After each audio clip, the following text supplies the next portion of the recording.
Palaisipan ngayon sa mga tiga-barangay pinaglabanan sa bayan ng Goa sa Camarines Sur ang kwento tungkol sa isang lalaki na sunod-sunod daw na nawalan ng kanyang mga brief. Taga dyan po sa may Barangay Curva, malapit sa ilog siya nakatira. Matangos ang ilong niya tapos matangkad siya. Gwapo, nakatext ko po siya dati. Natunto ng aming team ang lalaking ito, si Rico. Masama raw ang kanyang loob dahil sa 2 linggo, umabot sa 15 ang nawawala niyang mga damit panloob. At nawala raw ang mga ito sa pagitan ng alas 7 hanggang alas 10 ng gabi. Paisa-isa lang sir, pag naliligo ako at pag sinasampay ko, isa-isang nawawala. Oy, sino nagnakaw ng brief ko? Brief na butas? Tinira pa? Kaya ngayon, natuto na raw siya ng leksyon. Sa loob ng bahay na lang siya nagsasampay. Yun nga lang, nasundan pa rin ito. Isang gabi, nung galing ako sa baryo, nawala yung isa. Isinampay ko doon sa loob ng bahay. Paborito ko pa naman yun. Mobile Legends na brief yun eh. Nung naligo kami galing sa ilog, umuwi kami, alas 10 na ng gabi. Yung 2 brief ko na nilagay ko sa rip, nawala rin. Sa rip ko nilagay yun kasi para pag sinuot ko, malamig. Ayos sa pakiramdam. Nakalak naman yung pinto namin at saka yung bintana. Mag-isa lang naninirahan si Rico sa kanyang kubo sa tabi ng ilog. Malayo ang pinakamalapit niyang kapitbahay. Pinakamalapit na ang ilang mga kasamahan niya sa pag-aani ng talong. Hindi rin naman daw mamahalin ang kanyang mga panloob. Kasi yung mga ninakaw, yung mga lumang-luma na talaga sir. Mga butas na nga yun sir eh. Nakalabas na nga yung itits ko dun sir eh. Bagamat tawang-tawa siya ang iba sa kanyang problema, si Rico hindi natutuwa. Dahil para makabili ng brief, kailangan pang tumawid ng ilog si Rico. Maglakad ng akyat-babang ruta sa loob ng halos kalahating oras bago makarating ng highway.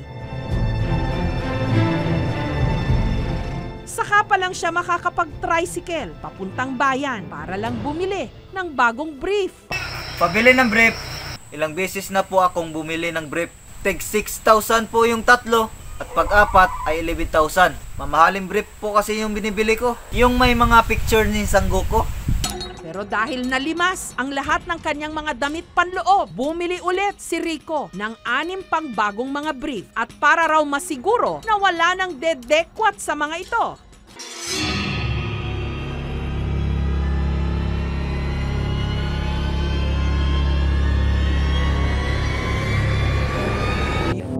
Yon ang akala niya dahil pag-uwi niya, ito ang tumambad sa kanya. Ang nylon cord sa pintuan sa likuran ng bahay, pinutol. Pati na rin ang tali sa bintana. Pati ang lalagyan niya ng damit kung saan nakalagay ang 6 na bago niyang brief, pinutulan din ng lubid. Sa mga brief dito. Pagbukas ko, wala na yung mga brief. Wala na lahat. Yung suot ko na lang ay yung brief na may logo ni Dora. Pero wala naman daw ibang gamit na tinangay. Dito ko po nilalagay yung brief ko. Ayun oh, may mga kagat. Siguro diwindi ang nakagat nito.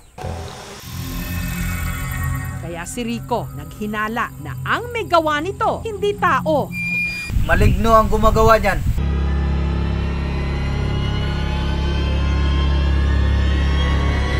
Nang dahil lang po sa ilog sir, kasi nawawala lang yung mga brief ko. Pag naliligo kami sa ilog, hindi naman nawawala yung mga pera at cellphone.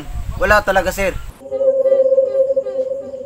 Ang mga magulang ni Rico na nasa Maynila ngayon, minsan na raw may naramdamang nakakakilabot sa kubo ni Rico. May narinig kami parang ungol. Ganito siya parang Nakakatakot sir eh. Parang diri-diretso sir eh. Ginamitan ko ng flashlight. Ay puta! Pusa lang pala. Dahil dito, agad umuwi mula Maynila ang kapatid ni Rico para samahan siya. Sabi ko, parang hindi na normal yan. Parang iba na yan eh. Dahil lagi na lang daw siyang nawawala ng brief, minabuti ni Rico na dalhin na lang ang natitira pa niyang brief saan man siya magpunta. Baka mawala na naman. Kaya lagi ko na lang dinadala. Kahit saan, kahit na mamalingki ako. Minsan nga, brief na lang ang pinangbabayad ko. Tapos, keep the change na lang. Hindi naman siya nag-report sa barangay di sana nabigyan namin ng maganda aksyon. Kasi kung lalaki yun, di naman kukunin yung brief na yun, di ba? Kung Becky naman ang gumawa nun, aba pwede, crush ko yun. Nakakatakot po kasi. Baka kung anong gawin niya sa akin Ako lang kasi mag-isa sa bahay. Nanawagan si Rico sa sino mang nagkaka-interes sa kanyang mga damit panloob. Ikaw, kung sino ka man kumuha ng brief ko, isuli mo na yan. Miss ko na ang Mobile Legends ko na brief Kinabitan din ng aming team ng CCTV ang bahay ni Rico. At pagpatak ng alas 7 ng gabi, umalis si Rico at ang kanyang kapatid para mangisda. It's a prank!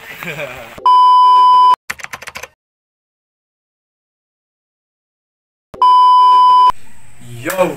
Shoutout nga pala sa mga sumuporta at naniwala sa amin. Sana napapatawa at napapasaya namin kayo sa ginagawa namin KMJS Parody, ni Boss Jeffrey Mapagmahal at si Regel Villasoto. Yo, shoutout nga pala sa mga boss namin dyan, lalo na kay Kim Arjon Misinas na nag-sponsor sa amin ng pizza. Maring sarap, tol. Salamat din kay Boss Toto na nagbigay ng Yakult para sa amin. At shoutout din pala sa mga taga-Cebu dyan, sa mga pinuntahan ko. Abangan nyo yung video na susunod dito. Yun lamang, maraming salamat. Yo, shoutout nga pala kay Dadat, Nonong at kay Liam. Yo, shout out sa mga Bisaya dyan. Yung akong mga amigo, shout out, mag-share kayo, mag-like, mag-comment para makatabang kayo sa ako na sa akong papa dira na pa, palagi kang magaling dyan na pa, ihintayin mo lang yung pagyaman ko, ako nang tutulong sa iyo.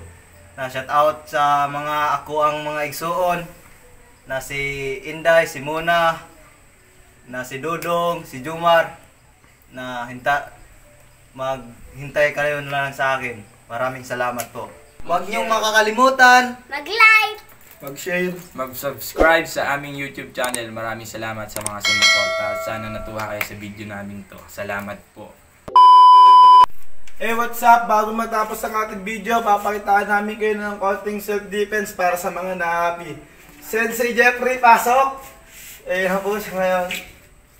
Arigato. Yo, tuturuan ko kayo kung paano magbali ng kahoy. Yan o. Kumuha ka ng kahoy, Ban. O sige po, master.